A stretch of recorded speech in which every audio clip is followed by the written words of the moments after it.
My name is Neha Sharma. You're listening to 11 O'Clock Comics, and I got my boy Paul Pope here. And you are listening to 11 O'Clock Comics, and this is Paul Pope. Once more with feeling.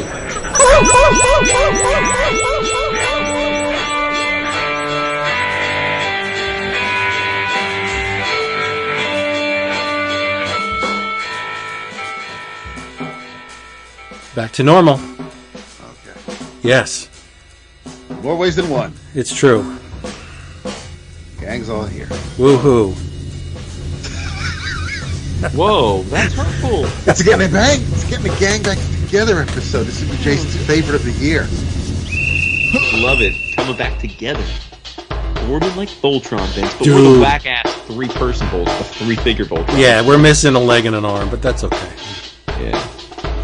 Still mighty potent. Mm-hmm. We didn't talk You talked Devastator, but I didn't read it when you were talking about it. So I had read it and the new issue, and it's like, oh my God, I hope we talk about it later. Yes, yeah, I agree, because I think what a masterful handoff artistically. Oh, well, yeah, we'll get there. Oh, sure. Yes, Yeah. we'll get there. And we're going to hand it right off to you because this is 11 O'Clock Comics, episode 914. And I'm Vince B. You are Vince B. I am David A. Price. And I, of course, am Joe the Condor. Nice. You're not Joe the Condor. You're Jason Wood. Look, everybody, it's back. Jason Wood is back. Wow, Jesus, I'm an it now. Coming at you I gotta from say, our new format of 2 episodes a week, it's. I feel like I've been gone for a month. Yeah. I looked at the tally and it's like 9:14. Wait a minute, did I miss a couple? And I was like, no, I didn't. It's just Yeah. they stack up. Carousing. Yeah, and you could stack up. Great, you could stack up. Welcome back, everybody. Yeah, welcome back. You can stack up with a plethora of Marvel hardcovers and graphic novels because at cheapgraphicnovels.com, one more time for the people in the cheap seats, cheapgraphicnovels.com is currently running a Marvel 50% off sale. I made the mistake of paging through the lists and I was like, do I need more book right now? Yes, of course I do. So if you want to save on top of the already great discounts at cheapgraphicnovels.com, you can get your OGNs, your trade paperbacks, your omnibus editions. My Micronauts is on its way. And manga, of course. Who could forget manga? So if you want to save like nowhere else, you go to cheapgraphicnovels.com. 50% off, dudes. Marvel, go get it.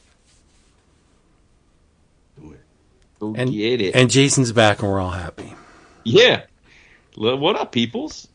Listen, great little trip to Europe. It was fun checking out some new countries. Don't know if either of you have ever been to the Netherlands or Germany, but that's where we were. And I have one regret, which is that Lambiek, which is, the quite, at least to some, quite famous comic book store and comic art gallery in Amsterdam. It's I believe it's the oldest surviving comic book store. It was actually founded in the early 60s, believe it or not. But I was like, oh, it's in Amsterdam. Like, we're going to go to Lambiek. And the fan was like, yeah, let's do it. Like, we'll walk over there to be fun. I didn't think to the fact that it's closed on Sundays. Aww. So they planned to do it. But we were there from Friday and Saturday as well. So I could have easily gone. But I was like, oh, let's do it Sunday because we don't have anything on the calendar planned. And, yeah. So. See, I'd be the same way. If I took my family's time, I wouldn't go back either. Because I was like, yeah, I wasted your time. That's more than enough. Yeah. Yep. All right. Then. Yeah. All right. Well, I have actual libations tonight. Nice. Yes, because I'm going to pour a little bit out of both of them. I have some Sam Adams Boston Lager, the good stuff. I'm going to pour out a little bit from both for my girl Trina Robbins, who passed away. Yes. I'll raise my glass to her as well. Yeah. And you don't reflect until it's too late. It's human nature, right? But after her passing, I thought, damn, this woman has impacted my life tremendously. Number one, designed the Vampirella costume. Is that right? Yes. Wow, I did not know that. Yes. Number 2 was in every issue of Comics Book. The Marvel then Kitchen Sink magazine that just knocked me, it punched me into another dimension. And I remember her Panther story from the first issue thinking, oh my God, this character's titties are out. And I'm like, I love this. This is the best thing ever. And I just followed her many meanderings in her career. I can't profess to have purchased everything she ever worked on. But man, the woman was up there. Like, there's Jack and there's Stan. And a couple notches down, I got to put Trina Robbins in there. Maybe below Jim Warren, because the woman just touched me from a very young age and she was always there. So rest in peace, Trina Robbins. Respect. Okay, yeah, admittedly, I mean, as I said, I didn't know that she did the Vampirella stuff, so that's kind of speaks to, I just know her more as a, like, conceptual, like, I know her, the name, but I didn't really have much of a connection to her work, at least overtly, that you did, but yeah, respect for that's a nice little tribute there. Yeah, no, I mean, I have to be honest, designing the costume is one thing, and then it was handed off to Jose Gonzalez, and they did and Frazetta, and they did what they did with it and made it iconic. So props for that, but it was really the Comics Book story that just twisted my head around. Yeah. Mm-hmm. Yep. So. Nice. No.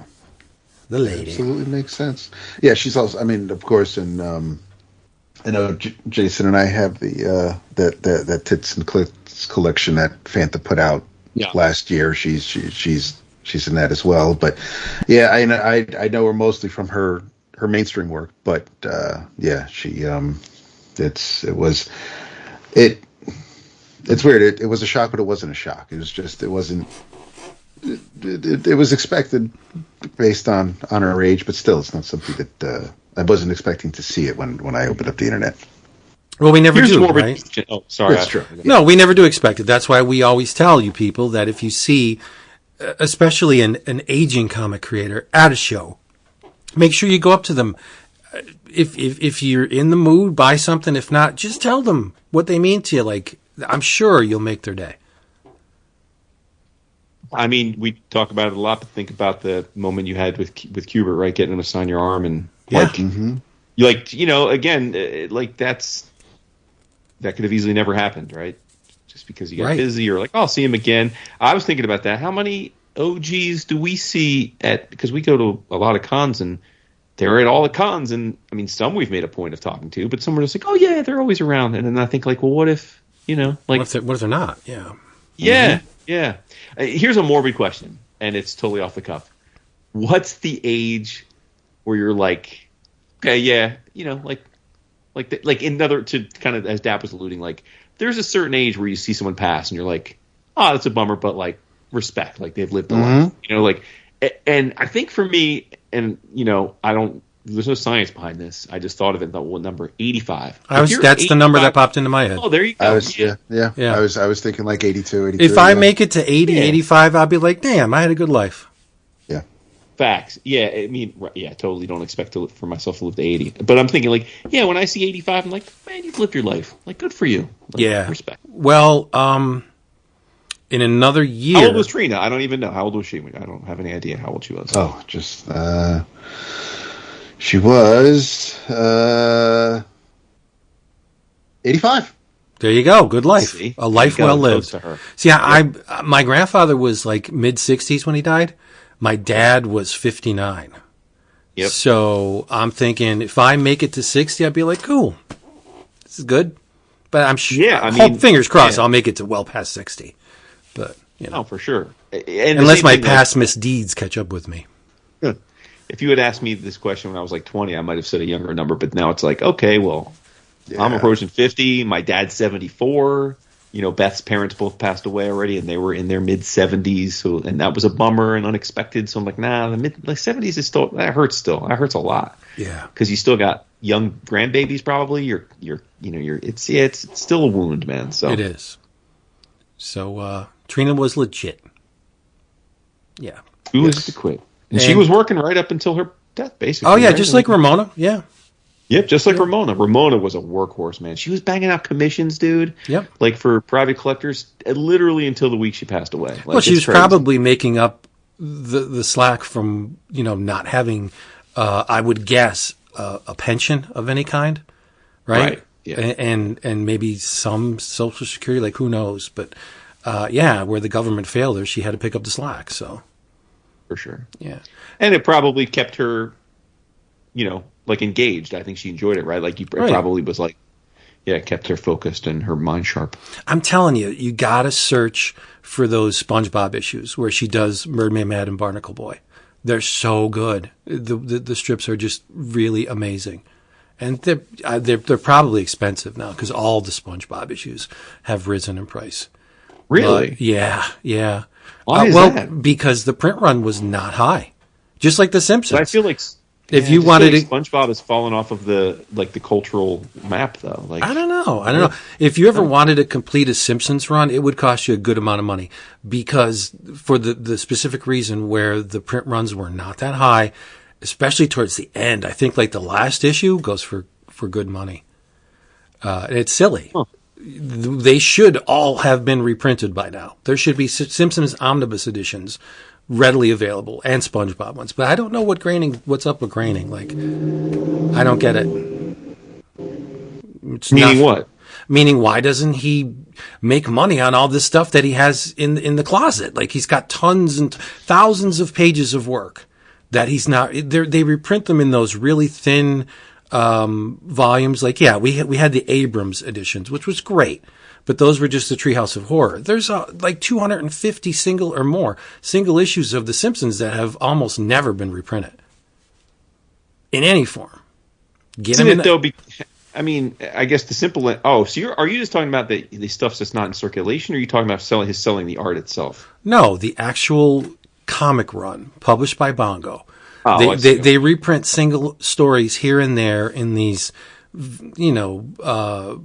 bookstore editions with the die cut covers and they're nice to look at, but they're not any kind of comprehensive, extensive reprint of the entire run. There's a shit ton of great work in those books. I mean, I can go down the laundry list of the artists, and you'd be amazed who worked on The Simpsons. Yeah. So, well, we know from the two Omniboo, the Treehouse. The artists that have worked on those is phenomenal. Yeah. By the way, you started all this as the drink roll call, saying you were drinking tonight, but then I don't believe you told us what you were drinking. Did you? I did. Sam Adams, the best. Sam Adams Boston Lager. Out there quick. Yeah. What are you drinking? Well, I'm drinking water. So great. Yeah. Is it European water? No, it's not. It's Deer Park, I think. Poland Spring. It's Poland. Nice. Spring. Well, it's Poland's Europe. We're in the Northeast. Poland Spring. Comment of the night: Poland's in Europe. There we go. And I screwed up the red coat talk. I didn't realize I was doing it. I must have said Confederate at one point. Because it's the War of Independence, and because of the blue and the red, my stupid brain got a little twisted. But I made a mistake last episode, or whenever we talked about the Ghost Machine. Yeah. Dap, what are you drinking? I am enjoying some delicious, because it was rainy and chilly, so it felt like a good time to sip on some Bardstown bourbon. Nice. How do you know it's raining and chilly? Not in Chile, and Chile. Jason, you got a lot of catching up to do. I do. So, Vince, have you heard of a guy named Osamu Tezuka? I may have. I think, yes. Rings a bell? Maybe. Yeah. Well, you guys know, we've read and discussed so many comics, and there's not many downsides to being a lover of comics, but one of the downsides of being into them as long as we have is that a lot of the things you read, even if they're like baseline enjoyable, they're not like curl your toes because we've experienced so much. It's hard to necessarily like stand out or really excite us. And so when we get something that does raise above that level and actually get us super hyped, it feels great because you're like, oh my God, like you want to share it with everybody, you want to make sure they're all on it like a bonnet. And that's how I feel about Tezucomi, which I'm sure some of the people listening already know, but Tezucomi is a 2-volume, 300-ish page manga that is being released through Magnetic of a previously worked on serialized anthology where lots and lots of European artists that loved Tezuka adapted his stories in short, and did short stories based on his different works. And that happened back in what would have been Tezuka's 90th birthday. So I think that's like 6 years ago. And then Magnetic got the license and is bringing all of it over in 2 volumes. The first volume is out. The second one comes out next month. But the first volume is only of the Spanish and French artists who worked on the anthology, which I thought was interesting. So I don't know what the second volume is focused on, but this is so great, and the way they do it is so lovely.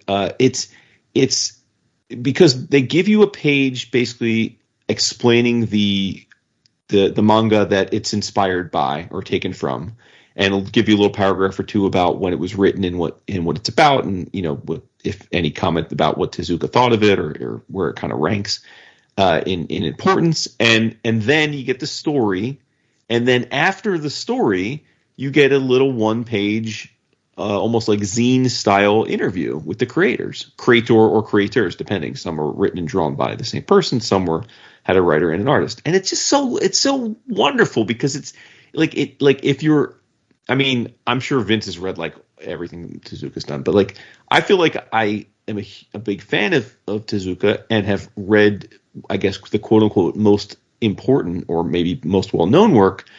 But like the dude was so prolific. There's so much that he did that I never had an idea. And not only like story wise, but dude, like I think we think of him as being sort of upbeat, and his most famous stories were children's stories like Astro Boy and Unico. But the guy wrote over 700 manga, and he really did do everything from very adult, like hella dark stuff, through the Gambit all the way to the children's stuff. And so this Tezucomi, I was really taken by the fact that a bunch of the stories were not only by manga that are certainly not as well known here in the West as some of his best known stuff, but also they were dark, dude. Like some were fucking crazy. Like, and this first volume has 1, 2, 3, 4, 5, 6, 7, 9 stories. But like the first one, The Mouse, which was written by a creator named Surya, all one word, don't know the and then drawn by Ayako. The original story that Tezuka wrote was about a young girl who is kept in captivity in her home by her family from the ages of 4 to the age of 27. And this manga just chronicles her being trapped in the house until she finally makes her escape. And I'm like, and then this adaptation is like a few days in the life. Like it's this girl, and I don't know how old she is, but she's in her 20s, I guess, because based on the timeline. But she's she's in this basement in this like apartment, and she's completely oblivious to the fact. She's completely like turned her mind off to the fact that she's a captor. But the only visitor she ever gets is her older brother, and he comes and sees her, and they fuck, which is super like off-putting. Like I'm like, damn, Tezuka was doing it's hot incest comics in the 70s. Like, what? My guy was fearless. But it was like a really dark, Black Mirror, Twilight Zone kind of a vibe. And yeah, it just goes from there. But the creators, every bit of the art is just jaw dropping. And some of the artists I knew well, but going into this, some I did not. Our boo Matthew Babelet does a story called The Curse based on Metropolis, and I'm telling you, I cannot fathom how many lines he puts in these panels. It's ridiculous. Like, it must have taken Babelet like 2 years to draw this short story. It's ridiculous. Like but our boy Victor Santos writes and draws one story, and then writes another story with Belen Ortega doing the art. Another magnetic staple, J.D. Morvan, writes one of the stories based on Midnight. It's just amazing. It really is amazing. And again, it's not like the stories themselves are cool, but the whole package, the whole presentation is just fantastic. Like I said, we've got another volume coming, and I cannot imagine this not being my favorite anthology of the year, because I don't like. It's just, I thought it was impeccable. Really, honestly, it was just impeccable. A true love letter to a creator that I feel like a lot of folks should know more about, because I mean, he drew over 150,000 pages in his life. Like, wow. You're an artist. Think about that. That's Think a about lot. That is. Yeah, it's a lot. Yeah. Right. But again, they have assistants, but still, 150,000 pages. That's a lot. Well, Sim had Gerhard, so that's an assistant. I kind of shy away from tribute books. I don't know why. Especially one tribute to Tezuka. And when I saw this solicited, I'm like, I just didn't order it. So, but, yeah, that's on me. So now I'm probably going to have to go back and get it, because, I value your opinion. If you liked it, then I'm probably going to like it a lot. So I'm strange when it comes to tributes, and the higher the magnitude of the person being tributed, the less likely I am. Like, if there's a Jack Kirby tribute book, I will not order it. It's just not happening. Unless, like, Scholey and Larson are in it, then I gotta get it. But for the most part, I probably wouldn't. But I don't know. I just have this weird wall between me and tribute books. I don't understand it. Fair. I mean, hey, whatever floats or doesn't float your boat, man. And I don't really, it's not a conscious effort. Like, I don't think about it like, oh no, a tribute book, I must not order this. I just don't buy them. I don't know why. I don't get it. Mm-hmm. We all have our little stupid foibles and oh yeah, we do. Yeah, we do. I know that Jason and I like to I guess reward them, because they'll reward us with Magnetic and their Kickstarters, and plus, I've said it before, I'll do the Kickstarter route because either the perks, the swag interest me, or I also just want to make sure that it does get made so that it can make it to preview so other people can get it. This I held off on the Kickstarter because I just said, listen, I'll just get it when it's in previews. Don't know where the hell my head was that month. But I will be adding. It's on my CGN wish list, so I'll hit Max up for it. But yeah, it's. I knew based on the resume who was in it that it'd be something that would interest me, even though I haven't read a ton of the man's work. I appreciate and respect what he's done, and obviously a lot of creators do. And I did read something recently. I started it when we were down in North Carolina, and I finished it this past weekend because I wanted to get ahead of upcoming Book of the Month selection. So, and not that he necessarily worked on it, but it's based on his work. So that also added the itch to me wanting to read what Jason's talking about, because now I'm kind of I'm in a mood. I'm in the zone to get more of that. You got the FOMO. Yes. Yeah. It happens from time to time. Yeah, I get it. I have something excite. On it. Something really good. Mm-hmm. Unexpectedly good. It's like the person in charge of this books of this line suddenly realized that, hey, maybe I shouldn't be writing all these books. Maybe there's writers out there that could. Wait a minute. Should I even say this? Maybe there's a writer out there that can do a better job than I, and that's exactly what happened. The Todd McFarlane's Spawn universe is expanding. We know that.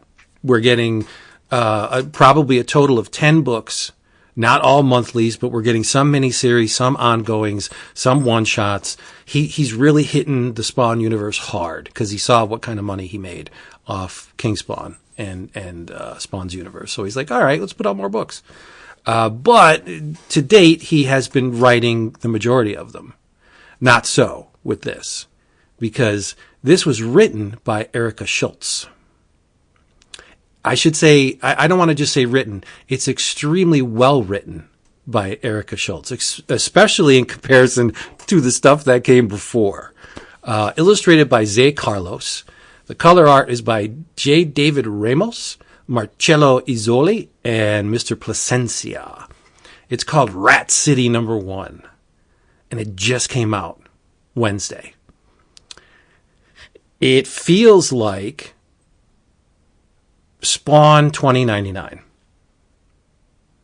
Now, if you've ever read the 2099 books, you know exactly what I'm talking about. Remember when Spider-Man 2099 came out? This book feels like that universe. It's not a very complex story. It begins in Azerbaijan, and you have this UCN, which is the United Coalition of Nations, this UCN Special Forces soldier named First Lieutenant Peter Cairn. And he's in charge of a team that was sent to eliminate this warlord, which was misappropriating relief funds and supplying the enemy with munitions. So the UCN wanted him out. In Cairn's group, he has a trigger-happy dude named Becker. Becker doesn't like taking orders, and he's very kill-happy. So they barge into the compound. Becker just starts killing people. And Cairn's like, you can't just kill people. Like, don't do that. Cairn has a conscience. Becker does not, right? So the mission goes south, as expected, right? Becker makes off with this item crucial to the success of the mission, and a scorched earth command is issued, and Cairn's Humvee takes a direct hit, and he loses his legs in the process, right? So 6 months later, the UCN hooks him up with this Pharmatech Solutions, and they supply him with a pair of nanotech legs. Prosthetic legs, but they're infused with nanotechnology, right? So he's in rehab, and he's given it his all, but he doesn't quite perform to Pharmatech's expectations. So they boot him. He's out of the program. He gets a job as a utility worker. He's living in Rat City, this dingy, rundown area of the city. And he's in a deep hole. There's a water main break or something. He's in this deep hole, and this wave of green energy blankets the city, and it's causing a blackout, and people are looting, and there's chaos. It all ties back to Spawn, of course. When Al Simmons closed the dead zones in Spawn, the necroplasm spread into other dimensions, and this is a result of that. This is a dimension in which Spawn's energy permeates the place, and the nanites in the prosthetic legs become infused with necroplasm. And we have an origin story. He can't remove them. He's like, the fuck is going on? Like, I can't remove my legs. Like, this is... And he's getting these flashes, and his eyes are turning green. And you know what that means? He's a Spawn through the energy infused in the legs. And at the very last page of the issue, and this probably set David off, because we do not see the Spawn of Rat City at all, basically. Only we see him on the cover, and that's it. But on the very last page, Al Simmons makes an ethereal appearance. It looks like he may be a hologram or some kind of digital technology. So the story's not over, but we have a new Spawn in an exciting setting, and best of all, it's extremely well written. The dialogue is crisp and snappy and believable. It doesn't sound forced at all. The art is just wonderful. It looks like a 2099 book, amped up about 5 levels, with the advent of modern coloring technology and, the digital effects and stuff. It looks great, and I'm so happy. Like, this book was wonderful. What'd you think, Deb? It looks great. It's a gorgeous looking book. And well written. You loved it a lot more than I did. That's expected given the conceit and the source material. While I was waiting for a Spawn to show up, it definitely took its time. It did not chat my ass as much as it did in Ultimate Spider-Man, but I will be back for the second issue just to see where it's going.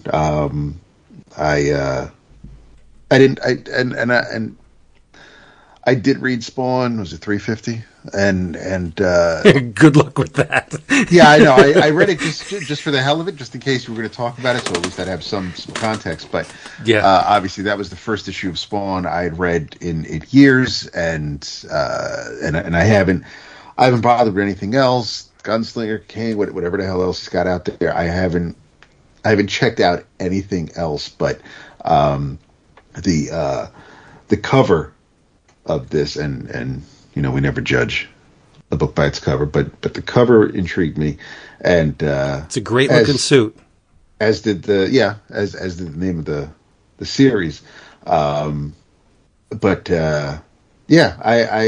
went in knowing nothing, not expecting anything. I wasn't sure if any of these characters appeared anywhere else prior to this issue. No, so I was going in completely blind. It threw me at first because I thought I misread it.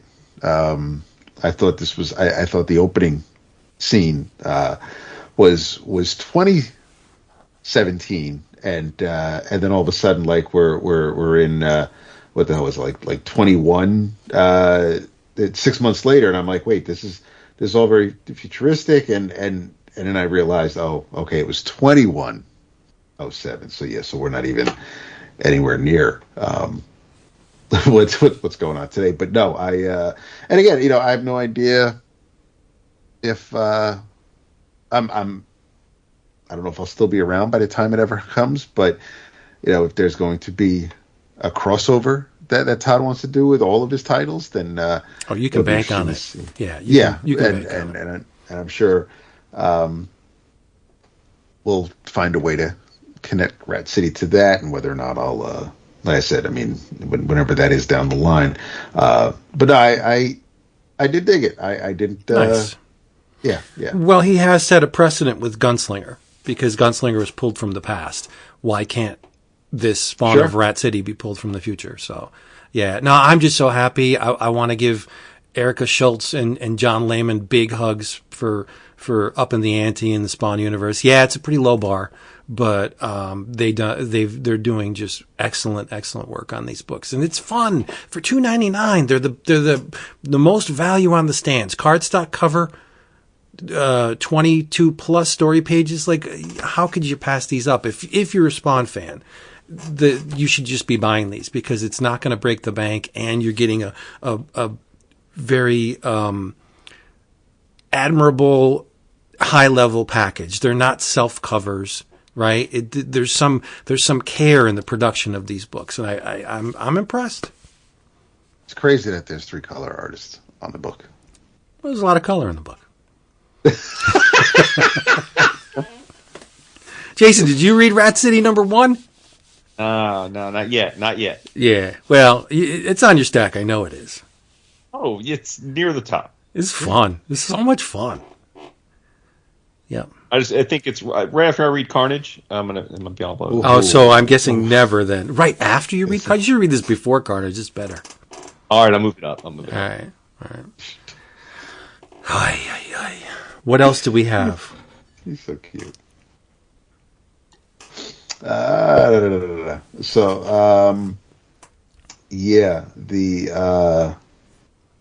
did. Where the hell's my list?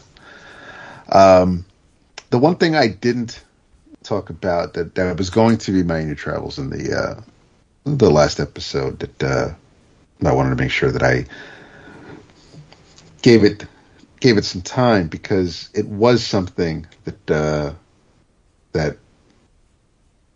I need to give Tom King credit for.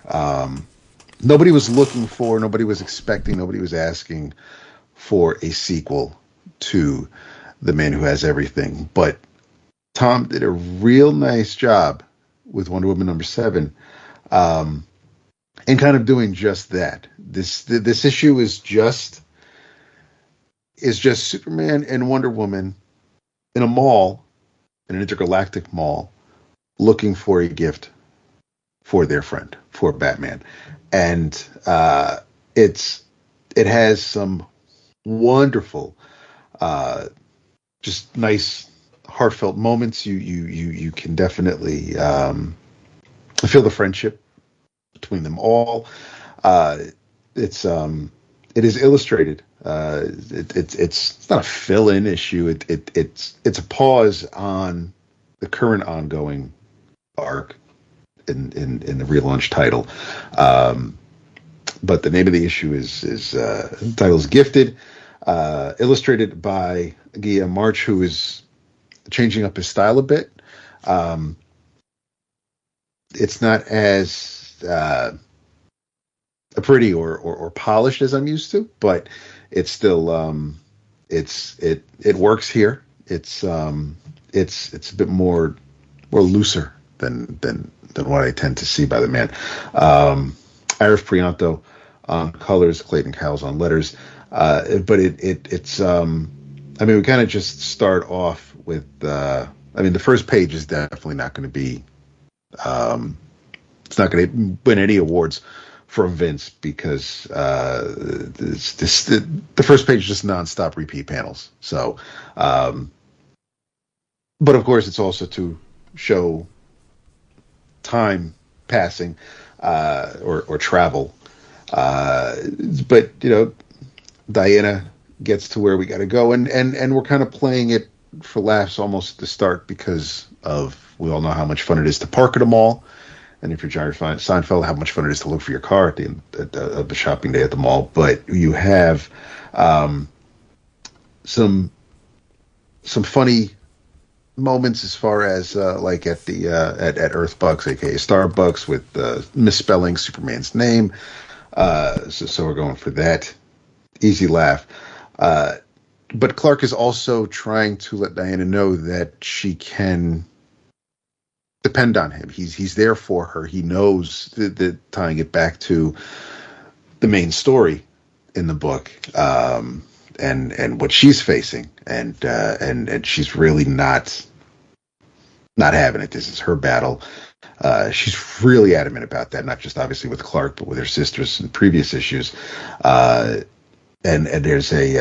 there's someone else at the mall who's trying to buy kryptonite because he wants to kill Superman. That gets handled pretty easily. They go to see a movie while they're at the mall, and it's in 5D, so it's just basically nothing but Mxyzptlk on the screen. They finally decide on what to give Bruce, which was kind of made it for me. I thought overall the issue was really well done. It's absolutely one of my favorite single issues in recent memory. It's on the list now. It's kind of the thing that other one shots or single issues will have to compete against before the end of the year, before we get to our award show. But I absolutely thought this issue just it really hit the spot. Whether it was whatever kind of day you're having, whatever you're reading with your whatever other comics you're reading, this was I'm not going to call it a palate cleanser, but it just reminds me that Tom is good at what he does, and in his hands some characters just sing, and this was an issue that I think is, I'm not gonna say hard to top, but it really hit me in a certain way, and whether that's because of what Alan and Dave did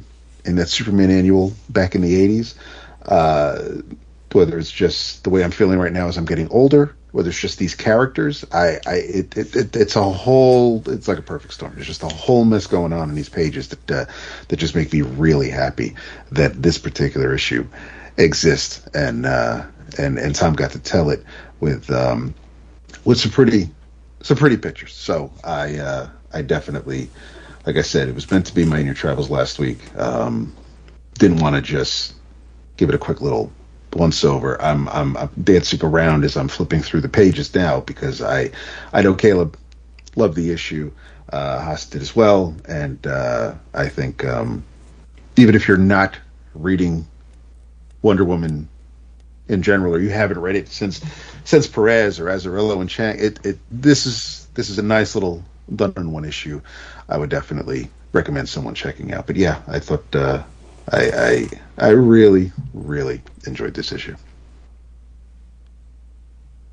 Nice. Jason, you read it, right? I did, yeah. And the thing is, you bring up a good point, Dap, because hearing you talk about this, like, we all kind of think of Tom half jokingly, saying he's the king of the 12-issue run because that's his preferred format. But some of his most memorable stuff have been one single issues as well. He is very good at telling these standalone issues that serve as an aside, kind of a breakup of a longer arc, or I think probably in many cases just to let the main artist catch up or take a break. And when I opened up the book, like the first page, I'm like, what the fuck is this? Because, like you said, we're in the midst of this, I think, really awesome build where it's basically going to be Wonder Woman against the world. And it's been a pretty, it's been a serious main plot. There's been some lighter moments, like, of interaction, but and then all of a sudden I open, I'm like, this doesn't have it. And then I realized it was a fill-in instantly, and then I thought, ugh, because I think for me, sometimes that can feel like a whiff, especially if it takes depending if it's a fill-in artist that you don't like as much. But to your point, I mean, this was so well done. And, I don't have the same nostalgic pull for the Trinity that you do, but this was clever as can be. And like you said, I think it's similar to the issue where he did with, where they're going on the double date, remember? Yes, and I was, even though you mentioned the single issue, that's another short story. I mean, it's a two-parter. Yeah, that's another issue where it's just like, it's perfect. It's just everything you need within those two issues about these four characters. Clever little human moments that speak to their being friends and being able to poke fun at each other, and it's just the right balance. Like I said, I don't know that I'd want to read a 20-issue arc where no, you're right. My top superheroes are all like having sort of these slice of life conversations, right? But every now and then seeing it, it's evocative to me. I mean, I guess my analog to this when I was first getting into comics would be the X-Men issues where they're hanging out at the pool or playing volleyball or something, like something completely random because they just saved the universe, over the last 8 issues and they got to take a break. And it's fun sometimes to be reminded that these characters do have, even though we rarely, if ever, see it, they aren't fighting to save the world every second of every day, right? They do have a little bit of downtime at least. Yes. There you go. Awesome. You didn't tell us what you thought of this. I didn't read it. Did not read it. But hey, we hope you come back next time because we got more of this going on. If you want to save big on OGNs, trade paperbacks, manga, omnibus editions, all that stuff, and 50% off a whole bunch of Marvel books, go to cheapgraphicnovels.com. cheapgraphicnovels.com. Everything you want at the price you want to pay. And check out the Patreon page, patreon.com/11 o'clock comics. Massive changes, all of them good. We're Slack based now, so we have 2 tiers. $5 gets you an extra episode every month, 2+ hours. $10 gets you the bonus episode and access to the Slack. And the world of comics opens wide for you. Vintage fanzine downloads, pages a day, artist spotlights, an image every day from a chosen artist each month. We have camaraderie and talk about movies and TV and books. There's a book club within our Slack that meet periodically and talk about the book that they read. It's amazing. It's just a whole bunch of friends having a whole bunch of fun. So patreon.com/11 o'clock comics. In your damn travels. I talked up the first volume of this at length. I will not do so for the second, but hashtag Dracul, which is hashtag DRCL, Midnight Children, Volume 2 just came out. And a more stunning presentation you will not find on the stands. This art by Shinichi Sakamoto, who also adapted it. It's in case you didn't hear the first part, it's a retelling or a reimagining of Bram Stoker's Dracula with gender malleability built in. And it focuses on the way women are denigrated in society and looked at as second or third class citizens. Their opinions don't mean much, and their presence is unwanted unless somebody's got a need to fulfill. In other words, it also deals a lot with the fluidity of gender. For example, Lucy Westenra in the classic Bram Stoker work is a boy in this named Luke, who has a propensity at night to adjust their appearance to be not unlike that of a beautiful young lady.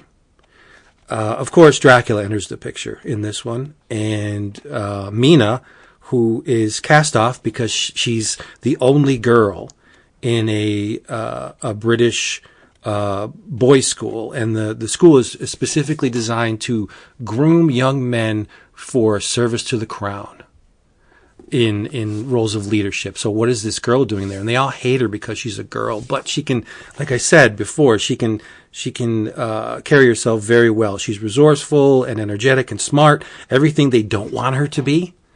And Adam Van Helsing enters the picture in this volume, and it is gut-wrenching. I don't want to get into any of it because I don't want to spoil it for anybody.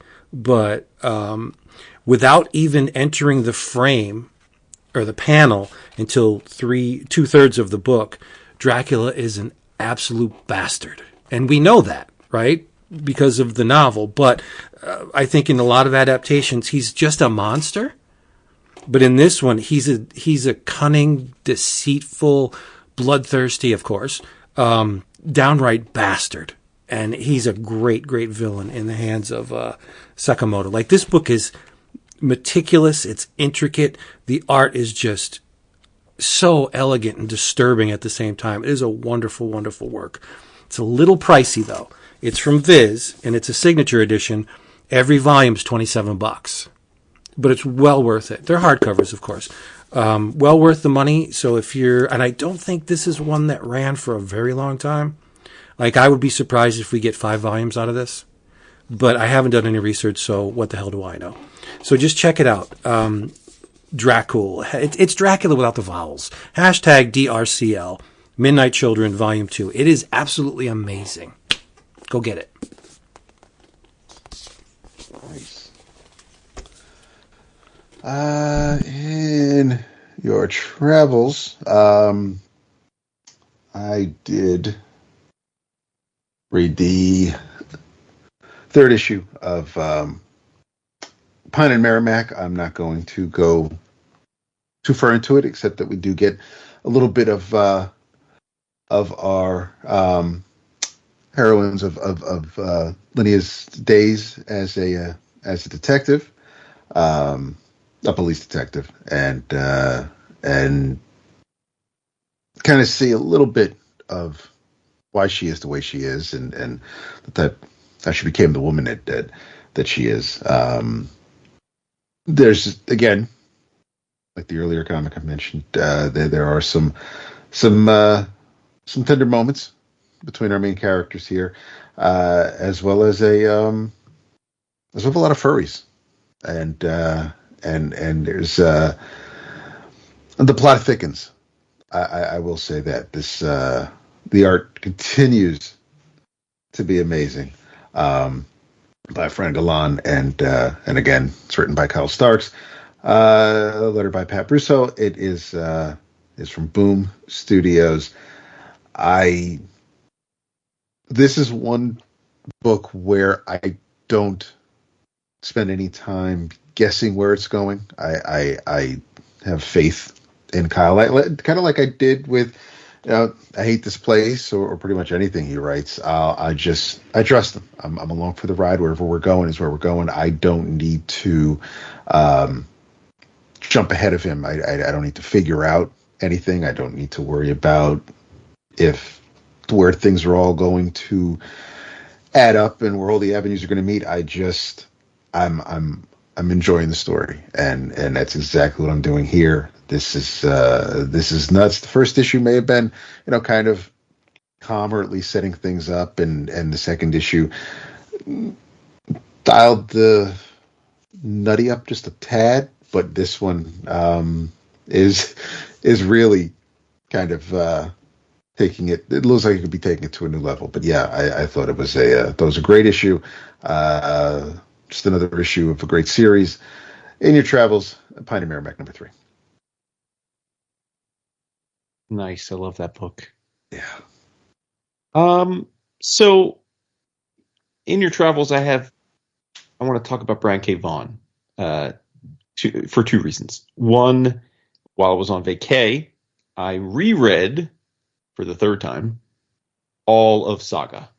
This time, 66 issues.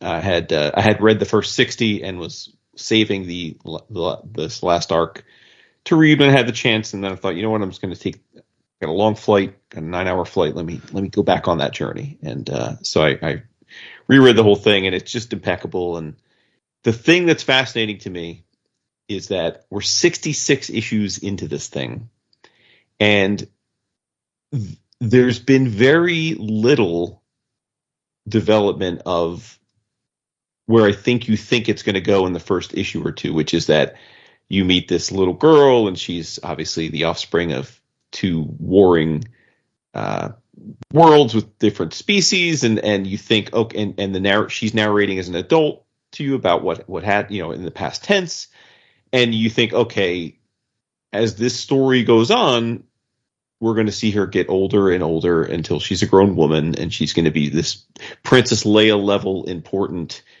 character in some kind of major upheaval of this universe.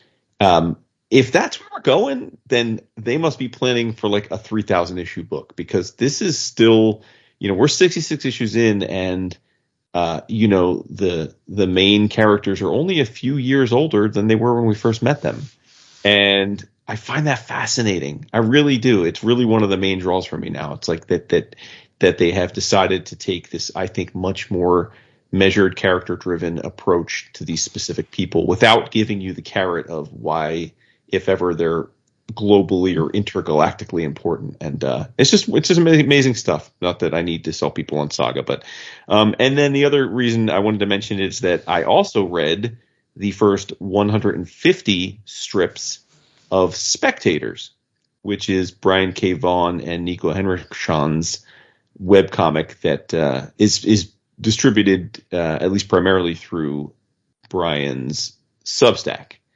And this has been billed as a very adult, edgy, erotic comic.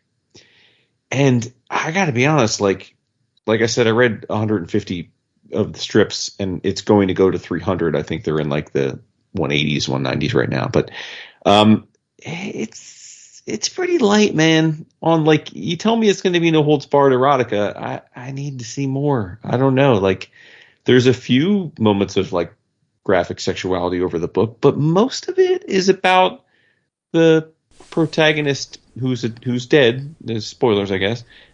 Floating around, kind of like, seeing the world and from an outside venue, like seeing what's happening, commenting on it with her and other spirits, and it's like, it's cool, I guess, but I guess I just didn't. I expected it to be much edgier or certainly more sexual than it is. So, lukewarm recommendation for Spectators, but don't bother even thinking about reading Spectators if you haven't read all of Saga. Let it be known. Yep. Yeah. All right, people. Thank you for being here with us. Once again, we hope you come back next time, because we'll be waiting here. What else do we have to do?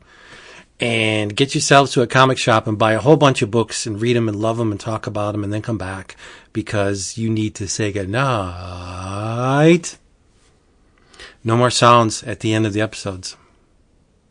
You can't do it without the PC. PC's dead. Yeah, with the Mac, I can play them through the Mac, but Audio Hijack won't capture them, so it would be for naught. David. Good night. End of an era. Hope you love it. Change is bad.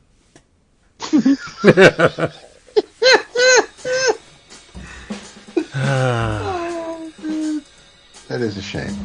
Well. Unless I get it on my phone or something, then that'll work. We'll think about it. All right, everybody. Yeah, by little. Well, I have their bottle, so yeah. Everybody, hey, we love you. Tell them exactly that. Oh, we do love you. Exactly that. It makes the heart grow fonder. It does. That's it for that one.